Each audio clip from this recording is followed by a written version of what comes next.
왕의 신부 아가서 강의 1번째 압도된 왕 아가서 6장 1절에서 13절. 예수님의 사랑하심은 정말 말로는 다 형용할 수 없습니다. 타락한 인간의 마음에 예수님의 사랑을 전하기 시작하려 하면 모든 노래 중에 가장 뛰어난 이 노래가 필요합니다. 이 이야기는 영원히 시들지 않을 가장 위대한 사랑 이야기입니다. 언젠가 예수님이 천국에서 나오셔서 하늘을 짓고 이 신부를 그분께로 데려가실 것입니다.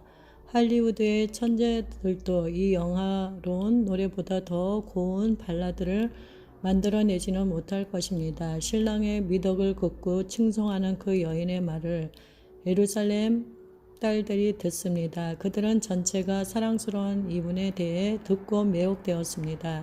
이제 그들 역시 그분을 찾고 싶어합니다.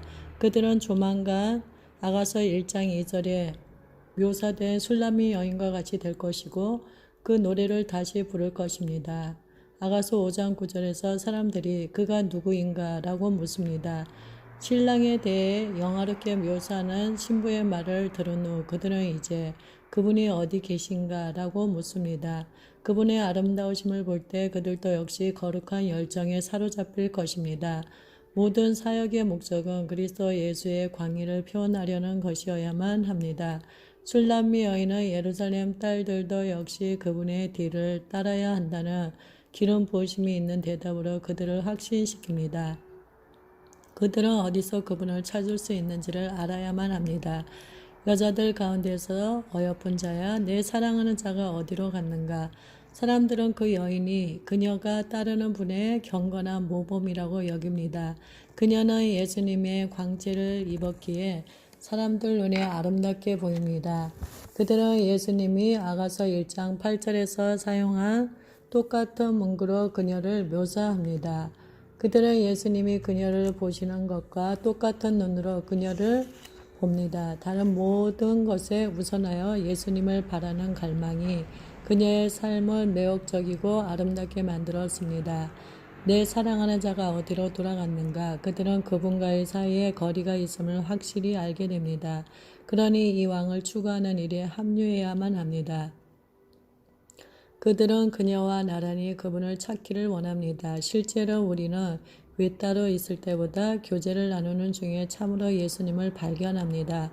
그들은 1장 2절에 나오는 그 여인이 되어 각자의 여정을 시작하려는 참입니다.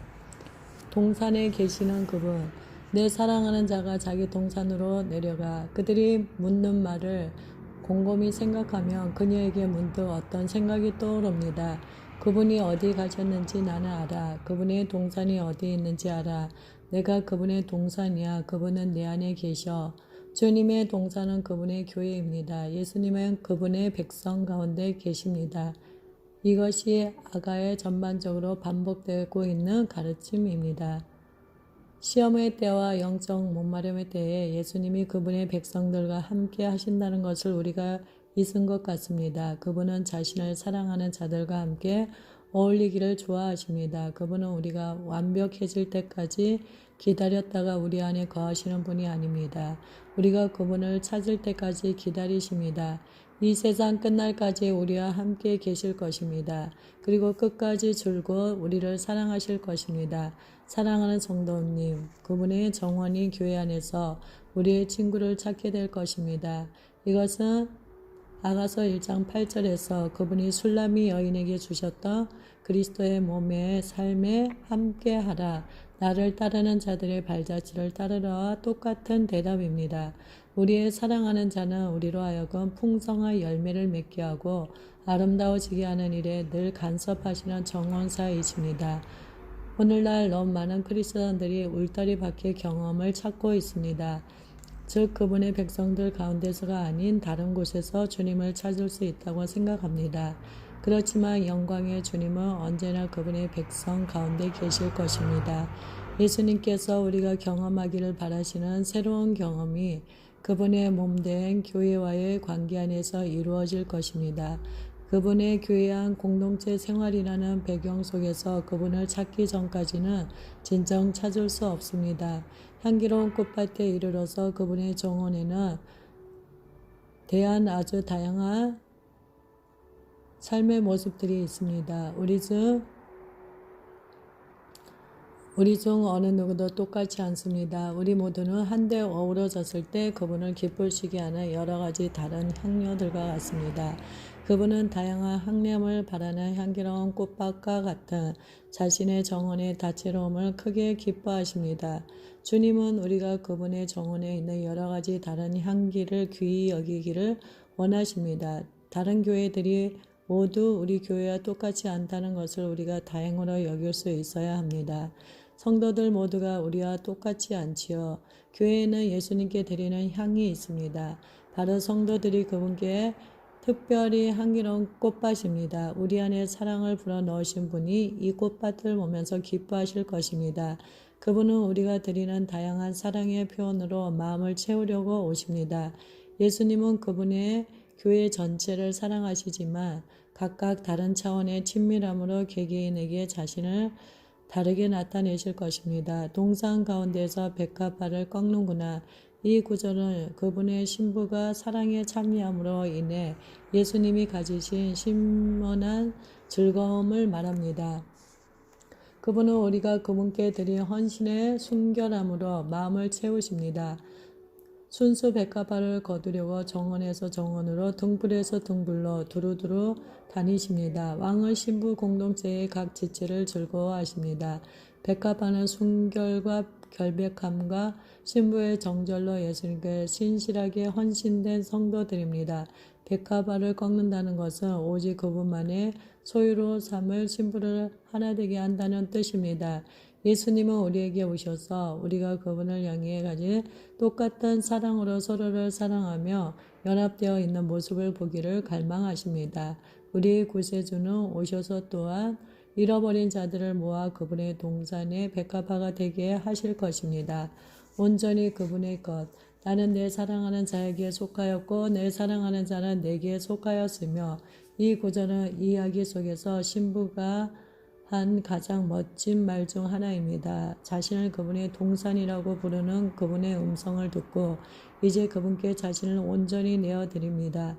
새로운 계시를 받아 그분의 목적과 그분의 즐거움이 되기로 헌신했습니다. 지금까지 그녀는 우선적으로 자신의 즐거움을 위해서 그분을 추구했습니다. 그렇지만 바야흐로 성숙함의 때가 이르렀습니다.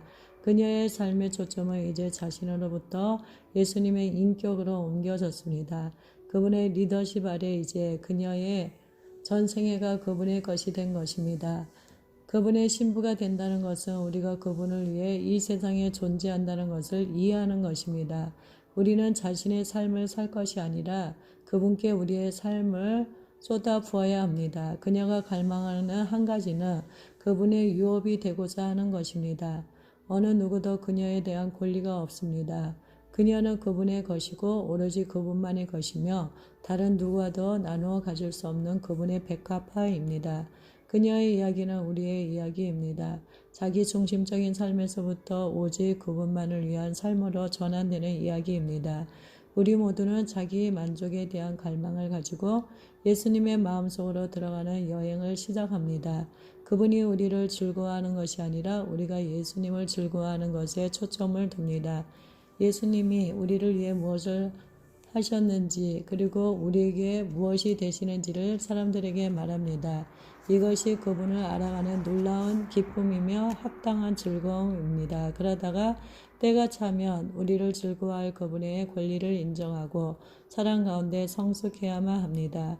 우리는 예수님의 유업입니다. 그분이 우리를 얻기 위해 죽으셨으니까요. 그분의 마음속 갈망은 신부와 교제하며 우리 각자에게 생명 그 자체가 되어주시려는 것입니다. 우리는 그분을 위해 존재합니다. 복 있는 자들은 자신을 돌아보지 않고 무조건적으로 하나님을 섬기는 자들이며 그들은 그분의 동산에 피어난 백합화와 같은 자들입니다. 예수님이 신부를 바라보시다 그 여인이 예루살렘 딸들과 얘기할 때 주 예수님이 갑자기 침묵을 깨우고 말씀하십니다. 내 사랑아 너는 어여쁘고. 그분은 그녀를 향한 가장 깊은 감정을 드러내면서 신부를 칭송합니다. 기억하세요. 그분은 그녀를 떠나셨습니다. 그분을 찾게 하려고 여인을 어두운 밤속으로 불러내셨던 것이지요. 예수님은 그녀의 마음을 시험하고 계셨던 것입니다. 이제 그분은 그녀가 우리를 묘사하는 말과 몹시 칭송하는 말을 들었습니다. 이제 왕은 다음의 세 가지 멋진 은유로 그녀를 찬미합니다. 너는 디르사같이 어여쁘고 예루살렘같이 곱고 깃발을 세운 군대같이 당당하구나. 디르사와 예루살렘은 이스라엘의 두 주요 도성이었습니다. 디르사는 북부의 수도였고 예루살렘은 남부의 수도였습니다. 디르사라는 이름은 사실 아름답다 또는 보기 좋다라는 뜻입니다. 그 도시는 그곳의 빼어난 천혜의 아름다움으로 인해 디르사라고 불렀습니다. 예수님이 그녀에게서 멀리 떨어져 있던 계절 동안 그녀를 향한 그분의 사랑을 재확인하고 계십니다. 애정어린 언어를 사용하시면서 그분은 사랑이 충만한 그녀의 마음을 디르사라는 도성의 자연 그대로의 아름다움에 비교하십니다. 신랑은 아가에서 9번씩이나 그녀의 아름다움을 칭송합니다. 이분과 같은 왕은 이제까지 전혀 없었습니다. 이분과 같이 자기 백성을 사랑하는 왕은 하나도 없었습니다. 예루살렘은 수도였고 온 세상이 기쁨이었습니다. 하나님의 임재가 예루살렘 성전 안 지성소 위에 머물렀습니다. 하나님의 영광 가운데 신부의 충실한 사랑이 거룩한 예루살렘 성에 비교됩니다.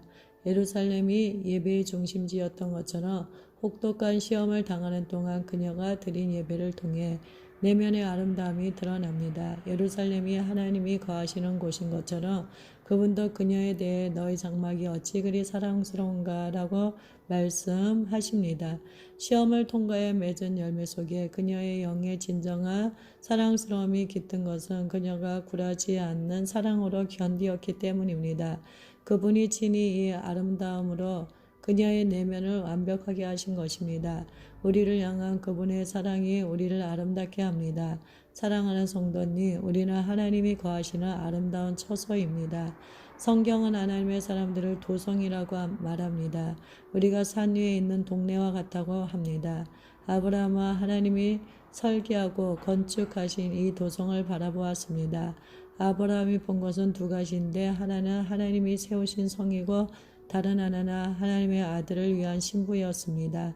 사도 요한은 영광스러운 교회 안에서 이 두 가지를 다 발견했습니다. 신부가 남편을 위해 단장하기를 마치며 성처럼 하늘로부터 내려올 것입니다. 새 예루살렘은 단지 어떤 장소만이 아니라 백성을 뜻합니다. 하나님이 언젠가 이 땅 위에 세우실 신부 공동체는 그분의 아름다움으로 단장한 자들일 것입니다. 예수님은 신부에게 다이아몬드 반지를 주지 않으실 것입니다. 대신 다이아몬드로 지은 성을 주실 것입니다. 승리한 신부는 빛나는 성과 같을 뿐 아니라 깃발을 휘날리는 군대와 같습니다. 오직 승리를 거둔 군대만이 장엄한 행진 속에 깃발을 휘날리면서 성으로 들어올 것입니다. 패배한 군대는 그 정복자에게 깃발을 빼앗길 것입니다.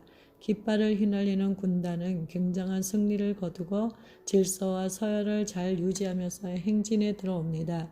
그녀는 영적 권위에 대해 배웠고 왕을 따를 때 승리를 얻는다는 것을 알았습니다.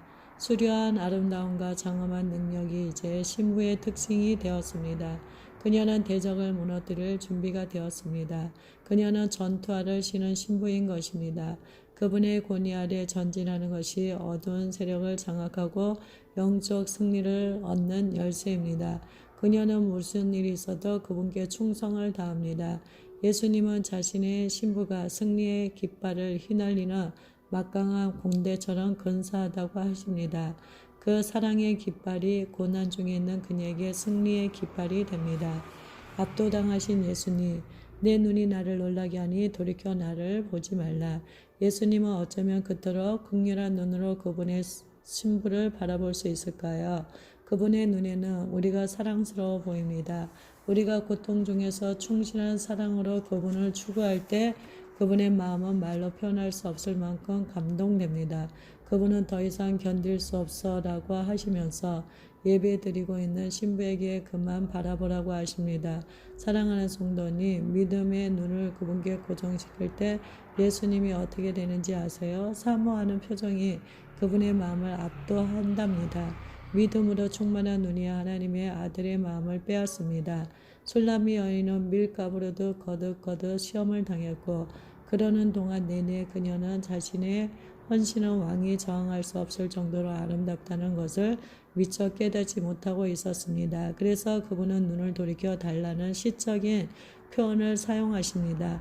한 사람이 달려드는 군대를 감당할 수 없는 것처럼 예수님은 그치지 않는 그녀의 찬미를 더 이상 감당할 수가 없었습니다.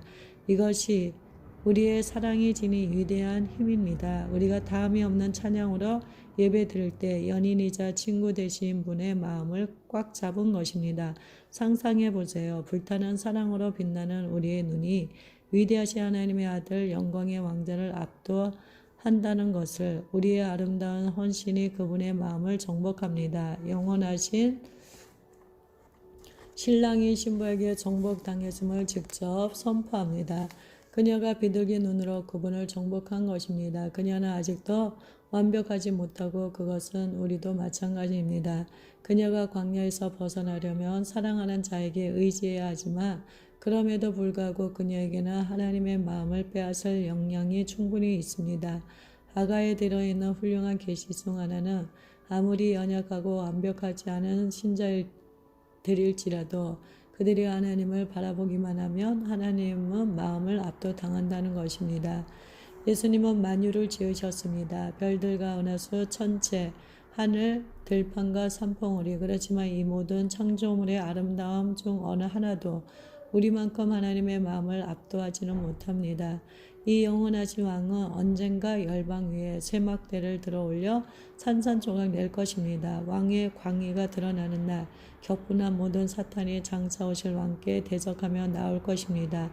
그분을 정복하거나 이길 자가 아무도 없다 해도 그분은 우리의 사랑의 눈짓만으로 나긋나긋해질 것입니다. 예수님에 대한 우리의 끊임없는 신실함이 그분께 어떻게 하는지 아시나요? 신랑은 우리가 시험 중에 있을 때 쏟아부은 사랑을 우리로서는 납득할 수 없을 만큼 소중히 여깁니다. 이 최강의 용사가 자신의 신부의 헌신에는 너무나도 쉽게 정복당하는 것입니다. 열정에 찬 우리의 눈이 주 예수 그리스도보다 더 강합니다. 하나님이 금송아지를 우상숭배한 이스라엘을 멸하기로 작정하신 내용이 출애굽기에 나옵니다. 모세가 기도를 드려서 하나님의 계획을 무산시켰습니다. 모세가 하나님의 마음을 바꾼 것입니다. 열정과 사랑으로 충만한 모든 예배자에게는 왕의 마음을 움직이는 힘이 있습니다. 우리의 눈은 신랑에게는 견딜 수 없을 만큼 매력적입니다. 모세가 기도로 간구한 것을 우리는 단 한 번의 사랑스러운 눈길로 얻어낼 수 있습니다. 우리의 눈길 한 번만으로 바로 이것이 크리스천들이 정복자보다 더한 존재라고 불리는 이유입니다. 그들은 온 세상을 이기신 분을 정복한 자들이니까요. 그분이 그녀의 성숙한 헌신을 묘사하시다. 내 머리털은 내 이는 내 뺨은 그녀는 왕이 자신을 위해 무엇을 예비해 놓으셨는지 전혀 알지 못하던 미성숙한 여인으로부터 굳게 헌신된 신부로 성장했습니다. 반복해서 언급한 머리털과 이와 뺨은 그분의 변치 않을 사랑과 하나님을 향한 그녀의 동요하지 않을 헌신을 뜻합니다. 이것이 얼굴과 얼굴을 마주하는 진정한 사랑입니다. 예배와 헌신과 말씀을 소화시켜서 삶에 접목시키는 그녀의 성숙함, 하나님께서는 온전히 굴복하고 사람들에 대해서는 삼가는 그녀의 감정, 술람미 여인의 모든 특성이 그녀가 하나님 안에서 성장했음을 말해줍니다. 그분의 말씀 듣기와 그분을 바라보기와 그분의 임재 가운데서 시간 보내기, 이것이 그녀가 성숙함에 이른 비결입니다. 우리 예수님에게는 굉장히 강력하고 굉장히 매혹적인 무언가가 있습니다. 그분의 임재 안에 있기만 해도 우리는 깊이 영원히 철저히 변화될 것입니다. 예수님이 우리 안에 있는 아름다움을 보신다는 것을 다시 한번 생각해 보세요. 우리의 실패와 불완전한 순종과 미성숙함과 연약함을 지적하실 수 있는데도 그분은 우리가 지닌 미덕을 지적하십니다. 이런 분이 바로 우리의 신랑이십니다. 왕비가 60명이요 후궁이 80명이요 시녀가 무사되 내 비둘기 내 완전한 자는 하나뿐이로구나. 60, 80 그리고 무수한 이라는 숫자들은 모두 하나님의 뜻한 영광의 각기 다른 정도를 나타냅니다. 예수님은 아무도 그 열정적인 신부에 비교될 수 없다고 선언하십니다. 그분의 뜰 안에 있는 영화로운 자들마저도 그녀와 견줄 수 없습니다. 호감을 사려고 가진 애를 쓰는 천사의 무리조차 아무도 그녀만큼 빼어나지 못합니다. 에스더서에 보면 왕이 거느리는 수많은 후궁들 중에서 왕비가 가장 두드러진다고 합니다. 후궁들은 왕과 함께 지내기는 하지만 왕비가 가진 온전한 법적 권리는 갖지 못합니다. 이 왕 앞에서 온전한 친밀함과 권위를 갖도록 예비된 자는 오직 한 사람 술람미 여인입니다. 왕의 들에 수많은 후궁들이 있을지라도 그녀만이 그분의 비둘기요 그분의 완전한 자여 다른 모든 여인들을 제치고 눈에 띄는 유일한 여인입니다. 예수님의 사랑은 너무나 강해서 그분을 구하는 자들을 일일이 보실 수 있으며 그들이 다 특별하다고 하십니다. 내 비둘기 내 완전한 자는 하나뿐이로구나. 우리는 하나님의 특별한 사랑을 받는 자들입니다. 특별한 사랑을 받는 자일 뿐 아니라 완전한 자라고 하십니다. 우리의 실패를 다 아시나 하나님의 아들이 우리를 완전한 자라고 부르신다는 것을 상상할 수 있나요? 사랑이 우리를 사랑스럽게 만들었습니다. 구원받음으로 우리가 의의 겉옷을 입게 된 것입니다. 그리스도의 보혈로 우리는 영원히 완벽한 자가 됩니다. 술람미 여인의 완전함을 그녀의 순수한 사랑 안에 있습니다. 그분의 마음은 엄청난 힘으로 그녀에게 사로잡혔습니다. 다른 사람은 아무도 원하지 않으십니다. 여자들이 그를 보고 복된 자라고 모든 미성숙한 신자들이 신부의 우아함과 품위에 감탄합니다. 은혜로 덮고 그녀는 매혹적이어서 많은 사람들이 찬사를 보냅니다. 이것이 언젠가 나타날 신부의 모습입니다. 율법적인 부인이나 열광이 아니라 영적 성숙함이 영화로운 모습이 되어 나타날 것입니다. 교회 안에 나타난 하나님의 지혜를 보고 성도들과 천사들이 경탄할 때 모든 질시가 사라질 것입니다. 아침빛같이 아름답고 맑고 당당한 처녀들과 왕비들과 후궁들이 지극히 놀라면서 그녀를 사중으로 묘사합니다. 이 여자가 누구인가 라고 묻습니다. 종말의 열방이 그리스도의 신부를 바라보면서 바로 이렇게 인정할 것입니다. 그것이 주님의 성소에서 주님과 깊은 영적 교제를 나누는 자들 위해 임한 빛과 영광에 대한 증거가 됩니다. 이것은 성령님이 신부를 천상의 존재들과 비교하면서 그녀의 보기 드문 아름다움을 가리키는 말입니다. 그녀는 이제 더 이상 누더기를 걸치고 염소 치는 자가 아니라 빛나는 신부인 것입니다. 첫 번째, 아침빛 같은 이 여자가 누구인가? 한 사람의 승리의 아침빛이 교회 위에 떠오르고 있습니다. 이 장에서 그녀는 아침이 오기를 기다리고 있었는데 이제 그녀는 아침처럼 보입니다. 새벽은 새로운 시작, 하나님의 일이 새롭게 시작된다는 신호입니다. 새로운 자비로 교회는 그분이 오실 새날까지 이릅니다. 그녀는 빛을 발하며 새벽빛처럼 보입니다. 이것이 마지막 때에 우리의 떠오를 영광의 광경입니다. 아침 해가 동력 하늘을 밝히면서 서서히 솟아오르듯 예수님을 따르는 각 사람의 영적 성장도 그렇게 점차적으로 이루어집니다. 그녀는 동이 뜨고 그림자가 사라질 때까지 기다리겠노라고 선언했었는데 지금 그 일이 일어나고 있는 것입니다. 자발적인 사랑이 시작되는 새날에 타협의 그림자가 그녀에게서 떠나고 있습니다. 두 번째, 달같이 아름답고 보름달길이 떠오르고 있습니다. 성경에서 교회는 성자의 빛을 반영하는 달로 묘사됩니다. 세상에 빛을 비추도록 하나님이 명하셨기에 교회도 역시 빛을 입고 어두워진 이 땅을 위해 그리스도의 빛을 비춥니다. 우리의 모든 아름다움은 예수 그리스도로부터 나옵니다. 교회는 우리 신랑 되신 분을 반영함으로써 그분이 떠나 계신 밤의 계절 내내 빛을 발합니다.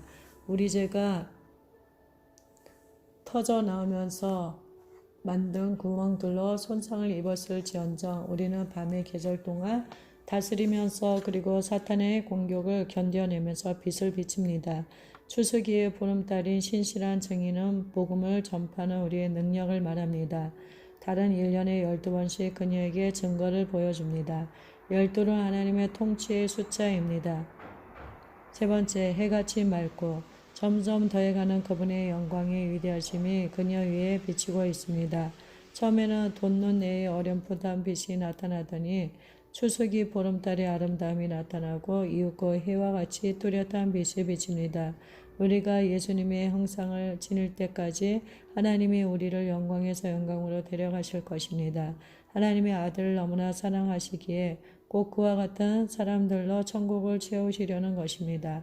생각해 보세요. 언젠가 우리가 해같이 맑게 된다는 것을. 여선지자여 사사였던 드보라는 주님을 사랑하는 자들의 날이 힘있게 돋는 해같이 빛을 발할 것이라고 말했습니다. 예수님 또한 그때의 의인들을 자기 아버지 나라에서 해와 같이 빛나리라고 말씀하셨습니다. 예수님은 하나님 나라 성의 해이십니다.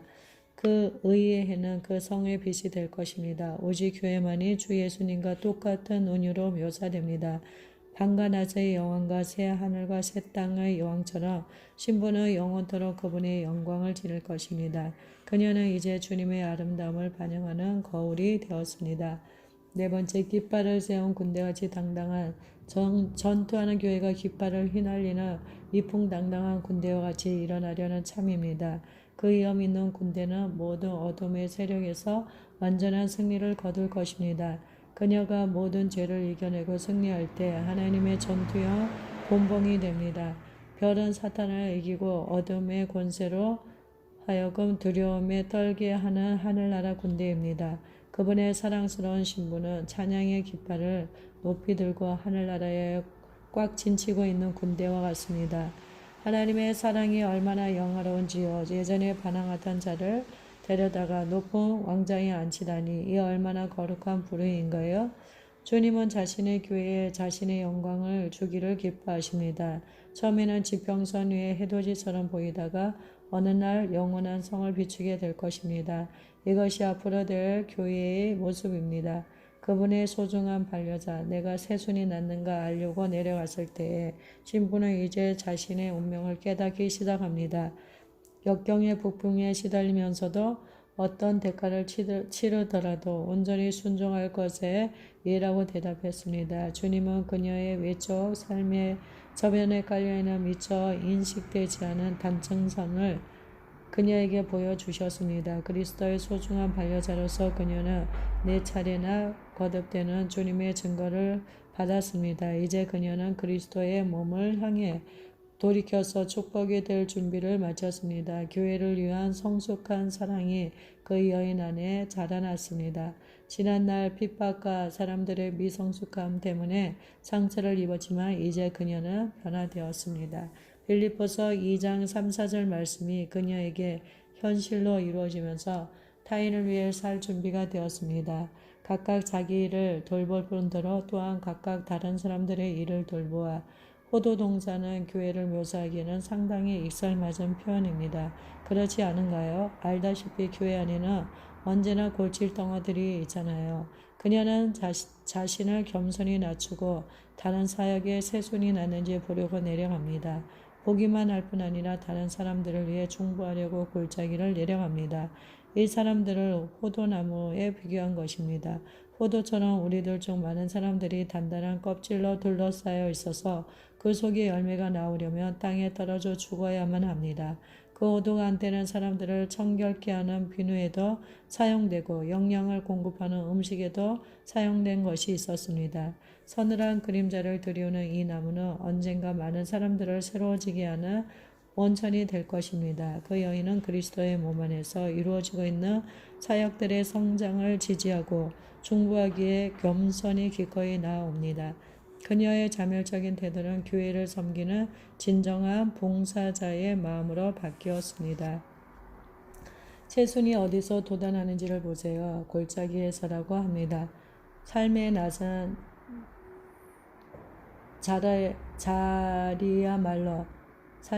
낮은 자리야말로 진정 우리의 골짜기에서부터 그리스도와 같은 형상의 열매를 맺는 굉장히 비옥한 것입니다. 그녀는 골짜기에 백합화일 뿐 아니라 또한 기꺼이 다른 백합화들에게 달려가 축복하려 합니다. 새싹이 돋는 포도나무와 꽃피는 석류나무는 사역이 성숙한 단계에 이르렀음을 말합니다. 새순이 먼저 나고 꽃봉오리가 피어난 후에야 열매가 맺힙니다. 술람미 여인은 더 이상 다른 사람들을 미성숙하다고 비난하지 않고 오히려 재빨리 그들의 강건함과 성장과 결실의 가능성을 인정합니다. 성숙해진 성도들은 모두 어떤 면에서 미성숙하거나 제한되어 있는 사역에서 새순이 돋는 가지들을 품어 안을 것입니다. 우리는 자기 자신을 높이기를 얼마나 잘하는지요. 영이 겸손해진 자들은 옛 상처를 돌아보지 않고 언제나 새로운 성장을 바라볼 것입니다. 다른 사람들의 사역을 멸시하는 것은 옳지 못한 일입니다. 바울은 자신을 비난하고 정죄했던 다른 성직자들에게 축복을 선포합니다. 성령님은 우리가 다른 사람들의 미성숙함을 멸시하면서 그들에 대해 인내하지 않는 것을 관가하지 않으실 것입니다. 끊임없는 감사가 빛을 발하는 신부의 마음을 채울 것입니다. 우리가 지나온 길을 돌아보면 다른 사람들에 대해 인내하지 않을 수 없지요. 하나님은 그리스도의 몸 전체를 사랑하고 품어 안을 사람들을 길러내고 계십니다. 우리가 편히 여기는 사람들뿐 아니라 각양각색인 그리스도의 몸 전체까지도 품어 안을 사람들을 말입니다. 많은 이들이 다른 사역에 싹트기 시작한 가지들을 몹시 싫어하고 깨어지지 않는 우리의 육신적 모습을 마음에 거슬려 하기까지 합니다. 그러나 모든 미성숙한 사역자에게는 이제 막 싹트기 시작한 미덕들이 있습니다. 우리가 사람들을 향한 사랑으로 충만해지면 요셉이 그랬듯이 부지 중에 우리에게 상처를 입힌 형제들을 위해 눈물을 흘릴 수 있습니다. 성숙한 종보, 내 마음이 나를 내 귀한 백성의 수레 가운데 이르게 하였구나. 깨닫기도 전에 그녀는 중보 기도로 인해 황홀한 기쁨 속으로 끌어올려져서 영화롭고 귀한 수레 가운데 이르렀습니다. 그 하나님의 수레는 영혼을 변화시키기에 빠르고 강력합니다. 또 다른 번역본은 귀한 수레를 암미나딥의 병거라고 했습니다. 어떤 주석자들은 암미나딥이 솔로몬의 유명한 마차 몰입꾼 중 한 사람의 이름이라고 믿습니다. 고대의 유대인 해석자들은 이것을 내가 기꺼워하는 귀인들의 마차라고 번역했습니다. 그녀는 뜨거운 중보 기도를 통해 영계의 환희 속으로 몰입합니다. 갑자기 사람들을 향한 여인의 열심이 그녀의 영혼을 마차처럼 빨리 움직이게 합니다. 성숙한 사랑에 쏟아져 나오는 것입니다. 그녀는 하나님을 위한 열렬함과 열심의 자리에 있으면서 사람들 사이에서 활약합니다. 중보 기도의 영이 그 여인 위에 임한 것입니다. 돌아오고 돌아오라 우리가 너를 보게 하라. 그 여인은 다른 사람들을 축복하려고 주님의 동산으로 떠났습니다. 신실한 딸들이 돌아오라고 4번이나 외치는 것은 그녀 가까이 있고 싶어하는 깊은 갈망을 나타냅니다. 성숙한 성도들은 그리스도의 몸 안에서 영화로운 자들이며 다른 사람들을 진실로 매혹시키는 자들입니다. 신앙이 미성숙한 사람들로 말하자면 때때로 성숙한 자들을 통해서 예수님을 더 잘 봅니다. 그녀는 그들 가운데 그리스도의 향기를 퍼뜨립니다. 그들은 그녀를 닮기를 간절히 바랍니다. 그들은 연약하고 미성숙하고 힘겹게 싸우고 있는 신자들에게 그녀가 부어주는 사랑을 보고 그녀가 머무르면서 성숙한 사랑을 더 많이 전해주기를 소망합니다. 이것은 사도행전 20장 15절에서 38절에서 바울이 에베소의 장로들을 떠나는 장면과 흡사합니다. 바울이 자신의 운명을 완수하려고 장로들을 떠날 때 장로들 역시 울었습니다. 얼마나 아름다운 신부입니까? 천사의 춤. 이제 그 사랑받는 신랑이 신실한 딸들 예비 술람미 여인들에게 말합니다. 예수님이 그분의 신부를 바라보고 있는 자들에게 이 미사역으로 질문을 던집니다. 너희가 어찌하여 마하나임에서 춤추는 것을 보는 것처럼 술람미 여자를 보려느냐?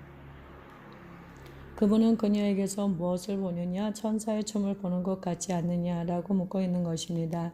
예비 술람미 여인들이 이 질문에 대해 7장에서 대답할 것입니다. 마하나임은 야곱이 형 에서를 기다리면서 홀로 남아 있었던 곳입니다.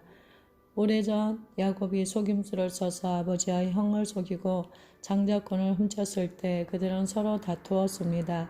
마하나임에서 야곱이 형 에사에게 추격당하고 있을 때 야곱은 두 무리의 천사들을 만나게 되었습니다.